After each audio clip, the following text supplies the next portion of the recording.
Everybody at home, thank you guys. Welcome again. And this is going up for our students. So once we build this library, it'll be available to everybody here. So when you guys are at home, if we shut down, you'll be able to tune in. I'll let you know where you get the link. I'll provide you guys the link so you guys can tune in and have some stuff to watch. By the way, we do have another archive we're working on putting up for you guys as well. So it's taking a minute. We're rendering. It takes a bit. All right. So here we go. This is the stick person class here at CEG Dealer School. All right. Golden rules. So the first part of this is the golden rules. The first one, the big one, obviously, when you're on the stick, you got to watch the dice. The dice are your responsibility 100%. Okay. Watch the dice. The other thing is having clean hands when you're on the stick. So a lot of times you'll have people start on the stick. When you're on base, it's a lot more clear. You're dealing with checks more actively, but you need to clap in, clap out when you're on the stick. And when you deal with checks, it's important to do that as well. You can't come to your body. If you put the stick down, you got to scratch your ass. You got to clear your hands both ways, okay? Because everybody wants to know what's coming in or out of your ass, all right? So clear your hands. Just be mindful that they're looking for that. You will get called down. The same thing. It's surveillance. Many times they don't know payouts. What they do know is clearing your hands. They knew all the big stuff. You follow? So even if they can't follow the game that well, if they see that you're not clearing your hands or you have something in your hand, whatever the case, they will call down. If you start playing with the dice or the bull or your checks too much, it depends on the casino, they will call, right? And by that, when they call down to the supervisor who's ever in the pit, and then they'll let you know. And if it's anything serious, they'll write you up for it. Or they'll give you a warning, and they'll let you know that that it's a thing. I've been called down for the puck twice, and for supposedly flipping off a patron on the other side of the casino, which that wasn't a thing, thankfully.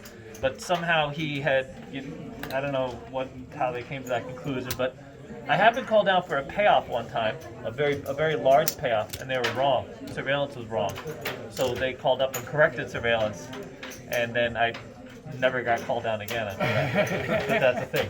So surveillance tend not to be that strong when it comes to dice. They know the other games a lot more easily. And remember, this is a verbal game, right? So here you don't get all the visual cues that you get on Blackjack. Much more verbal. It's hard for them to follow. Almost impossible unless you're listening in on the game. So just be mindful of that. All right, so clear your hands. All right. Golden rules, change the bet. Oh, when you're on the stick, convert the bet, okay? And this is really sort of managing the bets. Instead of 5 red, you ask for a green check, convert the bet. Don't let these bets stack up because you're in the line of fire. When dice are coming by, dice are coming, right down the middle of the game, right? If the dice tend to hit other checks, people will blame the checks. And this is your purview. This is your area. So you don't want to have these big old stacks. Plus, it makes it harder for you. We always talk to you about now when it comes to players managing their stacks, they can do kind of whatever they want. It's not up to you to convert those. They're probably going to be losers anyway, so just let it be. But when it comes to the stacks that you manage on your game, in place bets, come bets, these kind of things, convert the bet. And that holds true here as well. So if you have someone, with a $50 hard 8, make it look, ask for 2 greens, okay? And when if you ask for the conversions, if you don't have working greens, you go to the side that the bet came from. So if I would ask Douglas or Dennis, whichever one of you is occupying the base, to throw in 2 green checks to me. You follow? Here. Yeah, good. And then I would break this down, and proof it, and then hand it in. There's 2 ways you can proof this, by the way. You can proof it right here where you're at, or you can go to the box area and proof it as well. Okay? So you can proof it on the spot, or you can proof it in the box, convert the checks. Okay? Get them from your base. Okay?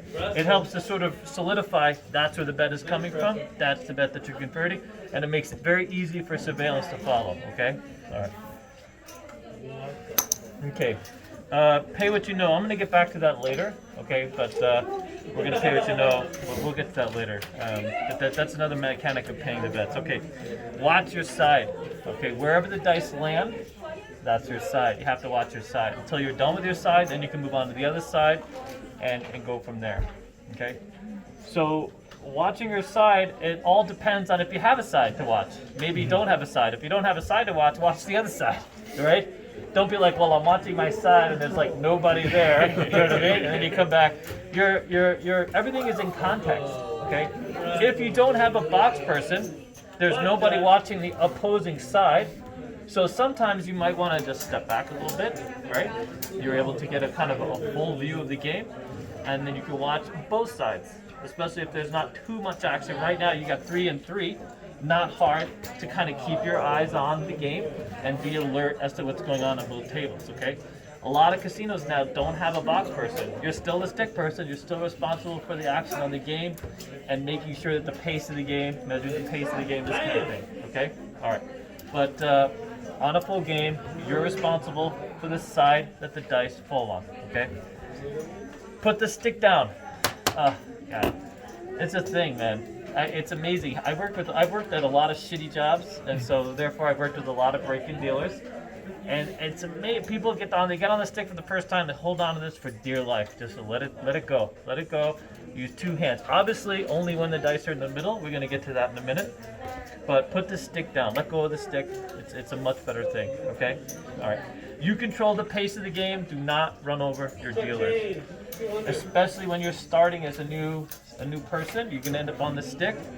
You might, if you're a little bit nervous or you're a little bit out of your depth. You know, you have a tendency to move the dice a little quicker. You know, like you get little nervous jitters, okay? Just slow down, breathe, and don't run over your dealers. That's a common thing, by the way.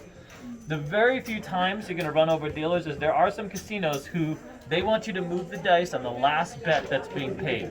So literally, while the dealer is passing out the last bet, they want you to move the dice. They want a faster game pace. That's almost never a thing. At most, 90% of the casinos now are happy just to keep the pace of the game nice. You know, not too fast, not too slow, that kind of thing. You'll measure. Plus, you as dealers don't want to fall asleep on the table either. All right. So I will tell you there are a couple casinos that will tell you to move the dice, and they have a protocol for you. The minute you get to that last bet, they'll want you to move the dice. All right. But for the most part, just watch when this deal is done. And this deal is done, move the dice, right? Okay. All right, so here's what we're going to do. We're going to go over shooter rules. We're going to make this a little more interactive because I'm sure there's a few things that you guys know. So I'm going to go around the table. We're going to talk about some of these. Okay. Actually, I take that back because you guys all have cheat sheets, so there's no questions there. Just look right here. My God. Wow. See? Not much fun. All right. So the first thing is when you find a shooter, you start top of the class. If you're starting a game, always starts on the right side and it goes clockwise around the table, okay? Right side of the table, right next to the dealer, that's top of the class third base. Top of the class second base, where's where Ronnie is. Douglas is top of the class third base, okay? That's top of the class, all right? You go clockwise around the game. There's no early entry and no jumping spots, meaning if you have a table of, let's say you guys are all here, every one of you gets a chance to be a shooter before someone new comes into the game. Except if I'm starting top of the class here, and someone naturally comes up to the game down the center over there, it's not a big deal. By the time it gets to them, everybody's cool, you know what I'm saying? But if I'm starting here, or let's say Trevor, right, and someone squeezes in like right after you, like you're in the middle of shooting, someone comes in right there, I'm going to pass them. You know what I mean? That's early entry kind of on the game. Because other people want to shoot. They've been waiting. You follow? So you're just going to let them know. Be very, hey, you know what? You got in a little early. We're going to move around. The dice will come right around to you. Okay?